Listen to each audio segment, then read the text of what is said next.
मेरे दोस्तों ने कहा गया कि मरने वाला है, इसको कत्ल कर दिया जाएगा। 2 बार कातराना हमले हुए, मैं यहां पर बता भी चुका था। 2 बार कातराना हुए, लेकिन मैंने रोके नहीं दिखाया किसी को। मैंने मुकाबला किया उन कातराना हमलों का, डटा रहा। 9 करोड़ की ऑफर दी मुझे। अगर हुसैनियत के काफिलों में खड़े होने का शौक है तो यजीदियत का मुकाबला खुद अकेले अकेले भी करेंगे। कहीं तो मर के दिखाएं, कहीं तो लुट के दिखाएं, कहीं तो कत्ल करके दिखाएं, कहीं तो कत्ल होके दिखाएं, कहीं तो जान दे के दिखाएं। अब हम आइन की बदहाली, पामाली और कानून की हुक्मरानी के खिलाफ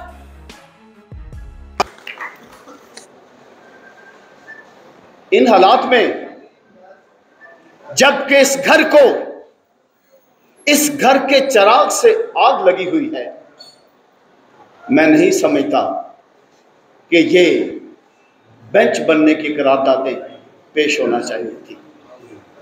नहीं, अलहाक, इत्तेहाद, मुत्फिक रहना, जुल्म और जबर का मुकाबला करने के लिए बहुत जरूरी है।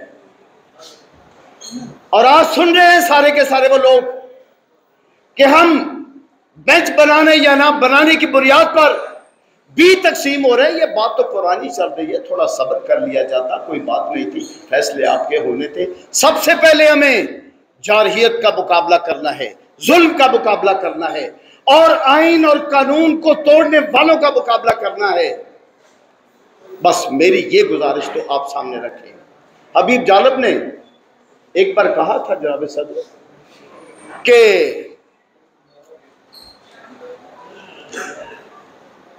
वो जिसकी रोशनी कच्चे घरों तक भी पहुंच जाए, ना वो सूरज निकलता है ना अपने दिन बदलते हैं।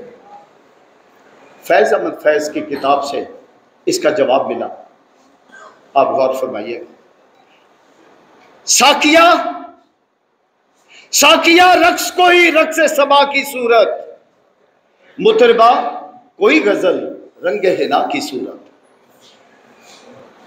अब हम आइन की बदहाली, पामाली और कानून की हुक्मरानी के खिलाफ उठे हैं तो एक बात सामने नहीं रहती हर वक्त। वो पैगाम है बहुत बड़ा जो मैंने आपको देना है। शायर मैं नहीं, लेकिन आपको देखता हूं तो शायरी आती है। आशिक मैं नहीं, आपके साथ चलता हूं तो आशिकी के करीने आते हैं। अब आप इस बात पर सिर्फ तवज्जो फरमाएं कि रूल ऑफ लॉ कैसे कायम होना है, आइन को पामाल करने वालों के कदम कैसे रोकने हैं। ये तो नहीं ना कि आफ्ताब बिरक के घर का रास्ता रोक लिया जाए, आफ्ताब बिरक के घर की दीवार गिरा दी जाए, उसके बेटे को पकड़ लिया जाए, उसके घर पे की चार दीवारी को पामाल किया जाए तो आफ्ताब बिरक रोकर आपको दिखा दे कि ये हो गया है मेरे साथ, मुझे इजलास न करने दिया जाए, मुझे कन्वेंशन न करने दिया जाए, तो मैं रोकर सारे का सारा बोझ अपनी कैबिनेट के कंधों पर डाल दूं और खुद कुछ भी ना करूं, खुद कहूं कि मैं तो बागी हूं। आप जानते हैं बगावत क्या होती है? जब कोई इंसान ताकतवरों के साथ टकराता है, कामयाब हो जाए तो वो इनकलाब होता है, नाकाम हो जाए तो वो बगावत होती है। बगावत को रुस्वा ना करें। जनाब सदर, मैं आज आपके प्लेटफॉर्म से, आपकी वसातत से ये बात कर रहा हूं कि यहां पर बहुत बात हो रही है कि मैं बागी हूं, वो बागी है, ये बागी हूं। बगावत को मजाक ना बनाएं, बगावत का तकद्दुस खत्म ना करें। अगर हुसैनियत के काफिलों में खड़े होने का शौक है तो यजीदियत का मुकाबला खुद अकेले अकेले भी करें। कहीं तो मर के दिखाएं, कहीं तो लुट के दिखाएं, कहीं तो कत्ल करके दिखाएं, कहीं तो कत्ल होकर दिखाएं, कहीं तो जान दे के दिखाएं।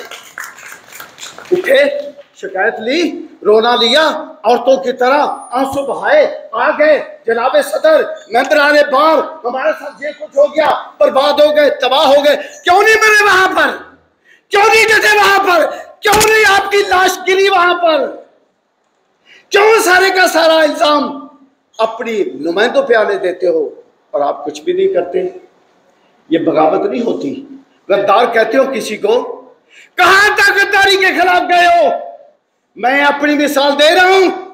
2015 में मैं अमीरुल मोमिनीन जनाब मौला कायनात मौला अली सलाम की बारगाह में बैठा था। मैंने अल्ताफ की तकरीर सुनी। वहां पर नजफ में अल्ताफ ने उस तकरीर में कहा था, अपनी तमाम अरकान जो थे उसकी राब्ता कमेटी के मरकज के, उनके दरमियान बैठकर कहा था कि हिंदुस्तान वालों, आओ हमें असला दो, हम दिखाएं कि हम क्या हैं। बलोचिस्तान वालों, उठो, तुम्हारी लाशें बोरी में बंद होकर जारी उठो और इनके से टकरा जाओ। नेटो वालों, आओ, ये अल्फाज हैं, आओ पाकिस्तान के अंदर घुसो और इनको तहस नहस कर दो। ये लफ्ज मैंने सुने थे और 2015 में आकर मैंने यहां उस गद्दार के खिलाफ, उसकी राब्ता कमेटी के खिलाफ मैंने पिटीशन दायर की थी। जनाब मुजारुस अली नकवी साहब की सदराई में बेंच बना। जब बेंच बना तो फिर जनाब फैसला हुआ, ताहयात पाबंदी लगाई गई। 9/7/2015 से लेकर आज तक उसकी जुबान बंदी है। उसकी जमात पर भी पाबंदी लगाई और उस पर भी पाबंदी लगाई और कहा गया, मेरे दोस्तों ने कहा गया कि मरने वाला है, इसको कत्ल कर दिया जाएगा। 2 बार कातलाना हमले हुए, मैं यहां पर बता भी चुका था। 2 बार कातलाना हुए, लेकिन मैंने रोके नहीं दिखाया किसी को। मैंने मुकाबला किया उन कातलाना हमलों का, डटा रहा। 9 करोड़ की ऑफर दी मुझे 20 शकील ने और अल्ताफ की तरफ से ऑफर आई। खुदा की कसम, मैंने सुप्रीम कोर्ट पे के सामने मौजूद था। मैंने जमीन पर हाथ रखा, हाथ को मिट्टी के जर्रे लगे और मैंने कहा कि इन मिट्टी के जर्रों के बराबर भी तुम्हारा 9 करोड़ रुपया नहीं है। और गैरतमंद बच्चे अपने माँ की चादर से उतरने नहीं देते उसके सर से। अगर शौक है गद्दारों से टकराने का, मेरी बहन 10 मिनट तो पहले ही आपको एक तरफ मेरे बनते हैं, वो जो 10 दुनिया 70 आखिर हैं। मैंने 1 मिनट आपको दिया था, उस वक्त छोड़ा था 1-2 मिनट में से, बाकी मेरा कुछ आज का टाइम भी महफूज है अभी। अब जरा छोटी सी इल्तिजा सुन लें। अब मैं आपको ये कह चुका, अगर गद्दार किसी को कहना है तो गद्दार साबित करके आओ, कमेटी के अंदर बैठो। अगर बागी हो तो बगावत साबित करो, कमेटी के अंदर बैठो, ताकि ये लफ्ज तमाशा न बने।